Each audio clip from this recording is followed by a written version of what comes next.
จะเป็นการเบิ่งออร์เดอร์หรือว่าเป็นตัวจัดการออร์เดอร์ของเราทีนี้ต่อมาให้เบิ่งนี่เนาะเบิ่งที่จัดการออร์เดอร์นี้ซึ่งอยู่ในนี้ก็จะเป็นรายละเอียดออร์เดอร์ของเราทั้งหมดเพราะว่าแต่จะเป็นออร์เดอร์มาจาก LINE มาจากโพสต์หรือว่าออร์เดอร์สร้างเองก็จะโชว์อยู่ในนี้หมดเลย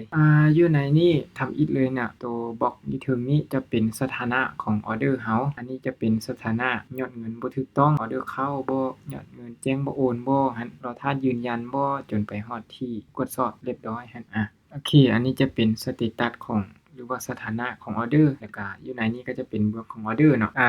คือตัวอย่างอันนี้เป็นออร์เดอร์เมื่อกี้นี้ที่ CF ไป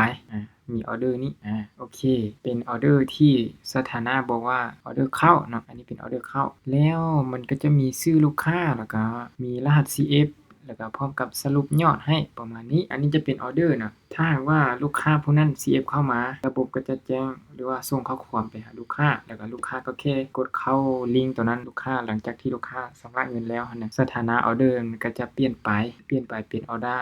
เดอร์รอท่ายืนยันแล้วก็สถานะชำระนี่ก็จะเปลี่ยนไปบอกว่าชำระแล้วหรือว่าชำระสำเร็จบ่อย่างนั้นก็แล้วไป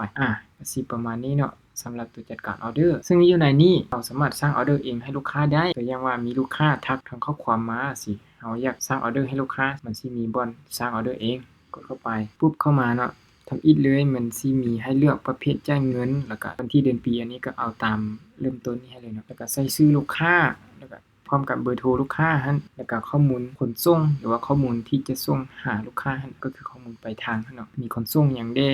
แล้วก็อันนี้เป็นปลายทางพร้อมกับถ้าหากว่าลูกค้าผู้นั้นจ่ายเงินแล้วเราก็แค่อัปโหลดรูปนี้เข้าไปก็คือรูปอันสเตตเมนต์หั่นเนาะถ้าบ่มีก็บ่โหลดก็ได้ต่อไปจะเป็นการเพิ่มรายการสินค้ากดเข้าเพิ่มปุ๊บเข้าไปเนาะสิมีเลือกรหัสอยู่นี่เนาะตัวอย่างว่าเอารหัสนี้ซะเป็นกระเป๋าเนาะจำนวน1อันราคาแม่น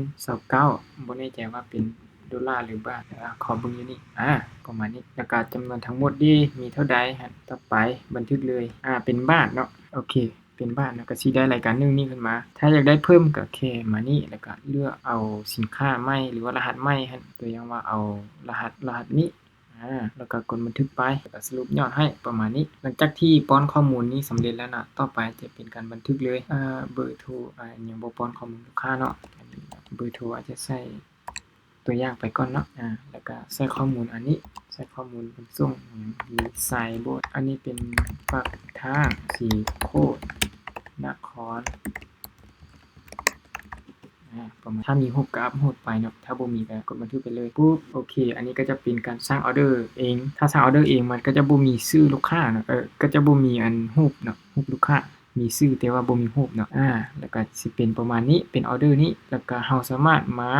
เลื่อนซ้ายเลื่อนขวาเนาะมาเบิ่งตัวจัดการนี้แล้วก็คัดลอกลิงก์เบิ่งคัดลอกลิงก์นี้ก็แค่ส่งลิงก์เนี่ยไปให้ลูกค้าผู้นั้นเพื่อที่เราจะมาชำระอยู่ในออร์เดอร์ตัวนั้นหรืออยู่ในบิลนั้น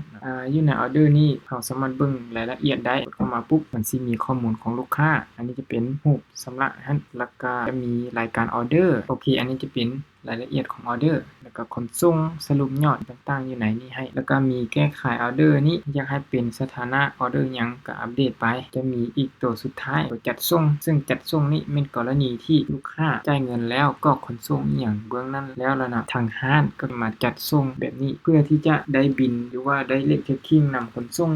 กรณีจัดส่งแบบนี้ความหมายก็คือห้างจะส่งออร์เดอร์นี้ให้ลูกค้าจัดส่งนี้ไปปุ๊บได้บิลนั้นมาเอาบิลนั้นติดกับสินค้าแล้วก็ส่งให้เบื้องของขนส่งก็สิประมาณนี้สำหรับตัวจัดการออร์เดอร์ถ้าหากว่าจุดใดบ่ไวเกินไปบ่หรือว่าบ่เข้าใจจุดใดก็สามารถย้อนหลังวิดีโอเบิ่งย้อนหลังได้เนาะ